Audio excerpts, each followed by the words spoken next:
Hi, I'm Morgan and welcome back to my channel. Today I thought we would cover tips of being on a cruise ship. I have worked on a cruise ship as well as I've been a guest on a cruise ship, and I just wanted to share some of the things that you might not think about or things that might help make your cruise a little better. First, when you're looking to go on a cruise, look at the different types of companies that are out there. Each company caters to a little bit of a different style. Royal Caribbean and Norwegian are going to be more of your family-friendly trips. Some ships are adult only, like Virgin Voyages. They are 21 and over. So if you're trying to get away with just the adults and have fun and party, Virgin Voyages is more of your vibe. I've worked for MSC, which is a wonderful company for both family and adult. You get kind of the best of both worlds where you can have your kids and you have your water slides, but there's also still spaces for just the adults to kind of go out and have drinks, and it's only adult only pools. So you kind of get the best of both worlds with that. Holland America as well is very much like that. I've worked for Cunard as well, which is a very high-end line. It is Cunard and White Star Line, which is the company that was the Titanic. So it is very much kind of that old school, beautiful, you're in a gown every other night kind of vibe. So if you're kind of looking for that, it's actually a very cool experience. The ship I was on, there was a ballroom in it with live orchestra every night. There's different ships out there, and everyone is going to find their one ship that is going to really appeal to them and feel the most comfortable there. So doing your research with that type of ship and ask around. Do tours of the ships online. There's videos on YouTube of different ships and styles, the entertainment, which you could totally look at and find information about. So those are things where to start once you are thinking of going on a cruise. Once you find the ship that you like, look at how many days you want to go for. Do you want to go for a few days? Do you want to go for a week, 2 weeks, a month? Where do you want to go? Do you want to go to the Caribbean? Do you want to go to Norway, Iceland, Asia, or Australia? So there's all these places you want to think about where you want to go next. All right, so we've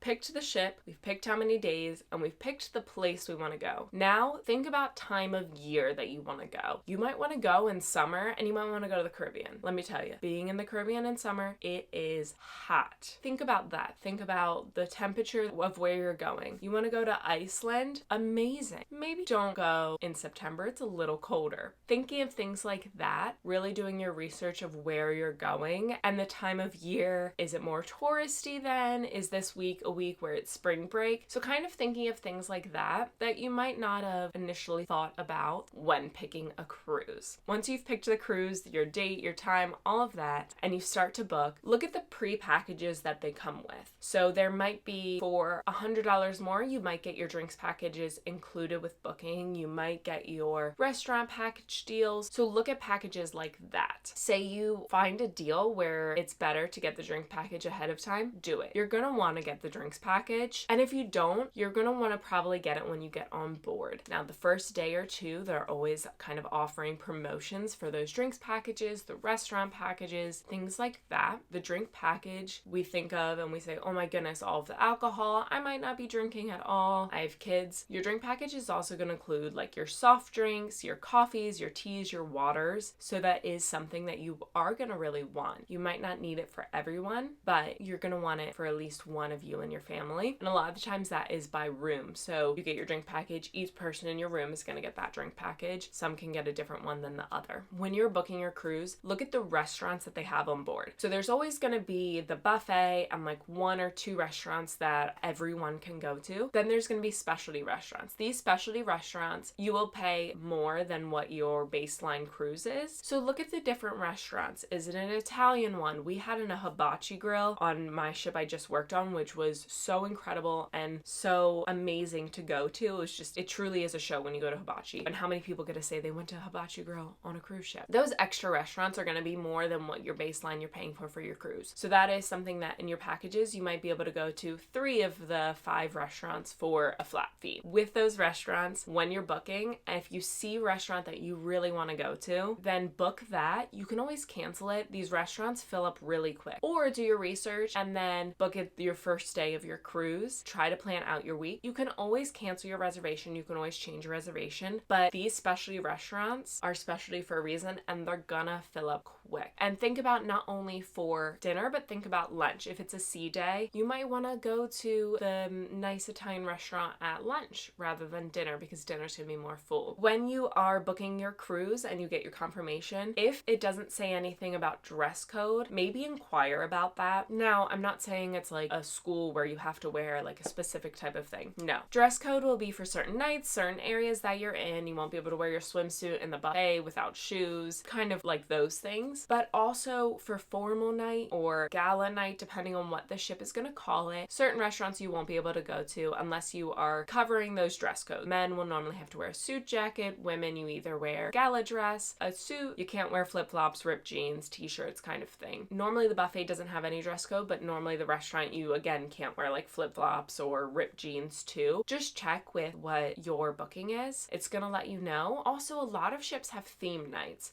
So you'll have luau night, all white night, gala night. Each ship is gonna have different themes, which also sometimes helps with packing. You don't have to be dressed in these themes at all, other than like the gala formal night. They might help with packing and being like, oh, what do I want to pack? It might be easier to think about that. All right, my favorite topic is excursions. My tip, you don't always have to book them. When you're booking your cruise, they'll have a list of excursions and they'll come out with more when it's leading up to time for you to get on the cruise. Some of these excursions are something that you're never going to be able to do by yourself. Those excursions, hop on, do it. I did one where it was like to the Blue Lagoon, and it was actually cheaper for me to do this excursion because they drove us there, they gave us so much time there, and it was a better package. If you're in the Caribbean, it's hard to do anything by yourself. Really do the excursions. My parents, when they came on, we did jumping and diving into canyons and kind of swimming and going through those. That was incredible, and it's gonna need an excursion. Other places where you go, you might not need an excursion to do, or you can do it yourself. So you might be able to do the exact same thing that this excursion is offering to you, but you can do it by yourself on a cheaper fee, and you can take as much time as you want or not. And the reason why I say that, and I think that you should do kind of your research on that, like an excursion will be like a hike. And so you're taking the hike, you only have 2 hours to do it, and you have 60 people in your group, and you have to stop every point, versus if you went by yourself, you could go and do the hike in your amount of time, you could stop when you wanted to stop and come back. So it's just kind of weighing out the pros and cons of the cost of the excursion. Are you able to do it yourself? What is the time frame? But when I was in Iceland, instead of doing an excursion to go to these waterfalls, we actually rented a car for I think $45 for the day and drove and got to see even more things and stop when we wanted to, saw the waterfalls and come back. So just kind of weighing your pros and cons. You might not feel comfortable with doing something by yourself. Also thinking about what country you're in. Certain countries are safer to do things by yourself and some are not. So just kind of thinking about that when booking an excursion. Book the excursion if you know you want to do it. You can always pull out of that excursion, do it by yourself, or just not do it at all. With doing an excursion, you know that you're going to get off the ship and you're going to get back on the ship, and the ship will wait for you because you are with staff, you are with a tour group that was on the ship. If you're getting off by yourself, which do it, go for it. Get off by yourself. You don't need to be in a group. Check the all aboard time. There's a specific time that you need to be back on board, and you need to be back on board at that time, or they will leave.